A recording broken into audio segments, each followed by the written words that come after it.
les voy a contar para que ustedes vayan acordándose cuáles son aquellos momentos en los que ustedes se han sentido muy cerca de la muerte. Ojo, no vinculados con la muerte, porque esto nos puede llegar desde la idea de cómo me vinculo cuando alguien se muere, ¿ok?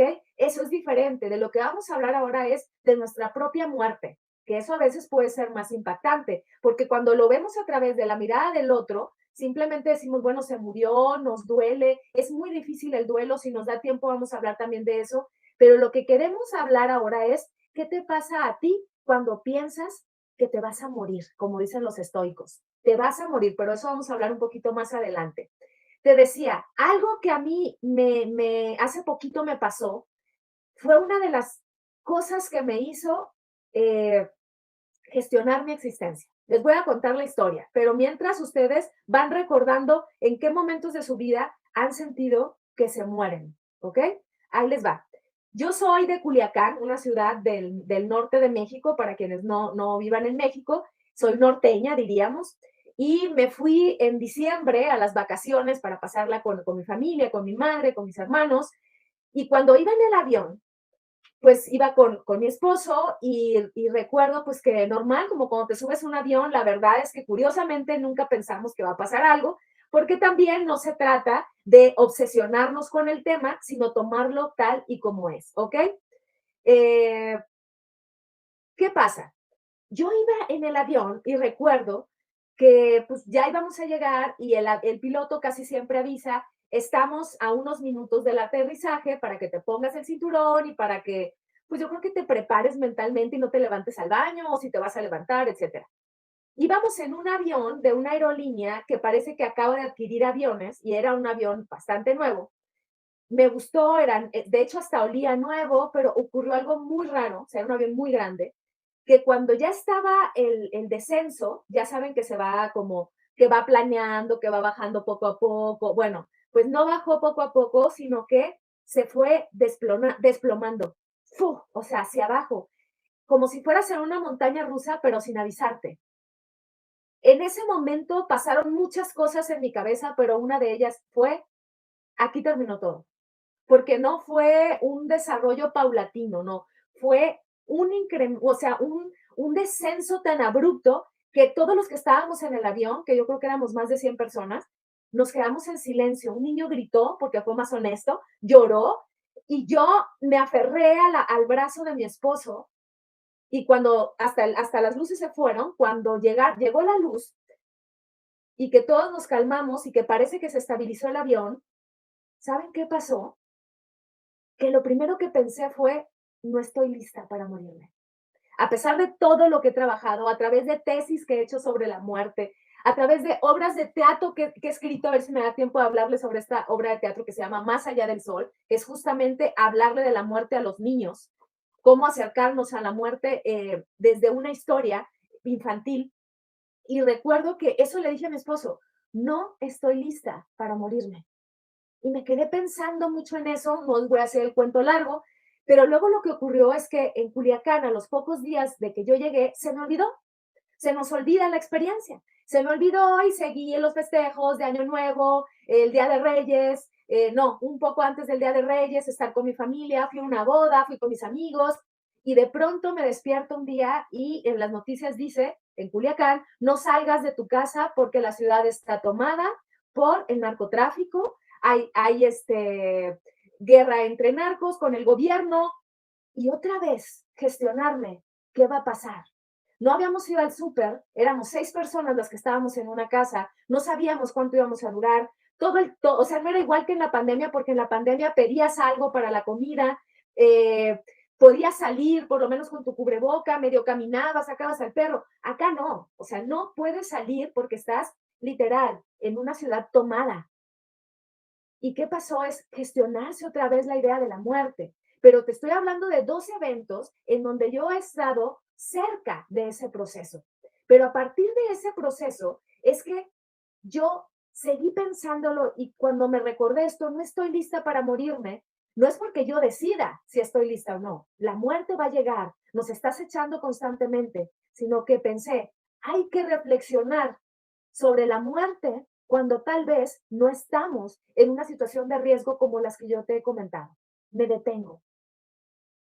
¿Qué te pasa cuando te comparto mi experiencia? ¿Cómo te impacta? ¿Qué te recuerda a ti de tu propia muerte? ¿A qué te invita? ¿Hacia dónde te lleva? ¿Qué pasa contigo cuando hablamos de la muerte? Cuéntame, ¿cómo te sientes con esto? ¿Qué te va pasando? ¿Qué recuerdos tienes? ¿Cuál fue el primer acercamiento que tuviste con tu propia muerte o con la muerte desde que estabas pequeño? ¿Fue la muerte de una mascota? ¿Fue la muerte de uno de tus padres, padre, madre? ¿Fue de algún hermano, de algún ser querido, de algún amigo? Esto ya nos va gestionando el significado y la manera en la que nosotros podemos darnos cuenta que la muerte está al acecho. Pero veamos algo. Hay un pequeño librito que, si nos das tiempo, también les quiero leer un fragmento porque lo tengo aquí en electrónico, que se llama Sobre la brevedad de la vida o de la brevedad de la vida y que escribió el filósofo Séneca. Una de las cosas, es un librito que ustedes pueden leer en una hora, una de las cosas que nos dice Séneca sobre la brevedad de la vida no es para que te asustes, no es para que creas que tu vida va a ser corta, es todo lo contrario. Para Séneca, todos tenemos el tiempo suficiente, sin embargo, lo perdemos. Él dice, no es que el tiempo sea poco, es que lo malgastamos. ¿Qué te dice eso? ¿Cómo malgastas tu tiempo? ¿Cómo crees, por ejemplo, que vas a pasar horas, horas, horas viendo, no sé, cualquier cosa perdido en las redes, perdido en las series, perdido a lo mejor en chismes, perdido tal vez en lo que le sucedió a un artista a quien nada le importas, cuando el tiempo se te está yendo? Recuerda que te vas a morir, dicen los estoicos, a través de algo que se llama el memento mori. En un ratito me voy a detener en eso. Pero ¿qué más nos dice Séneca? ¿Qué tanto tiempo le dedicas al ocio para no darte cuenta de la brevedad de tu vida? ¿Qué nos dice aquí Séneca? Nos está diciendo que estamos dejando para después.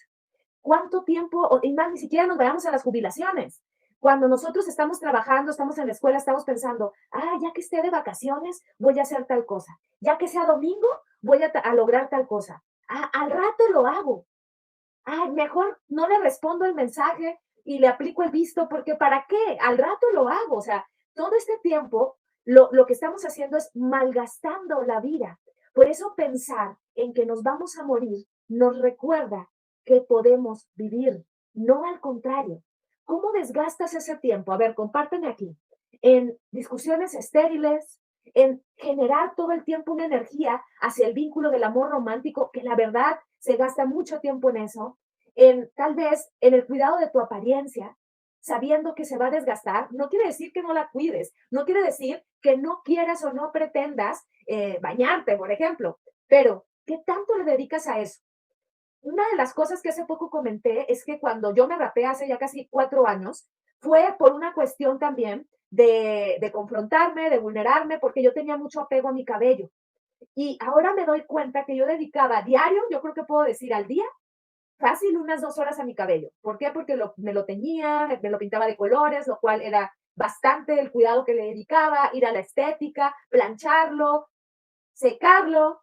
Y una de las ventajas, porque hay otras que no lo son, que me da el raparme es que ya no tardo para nada, que ya no me quedo en eso, que tal vez ya no malgasto el tiempo. Y no es porque yo crea que quien lo hace lo malgasta. Ahí es donde entramos en el plano de lo subjetivo.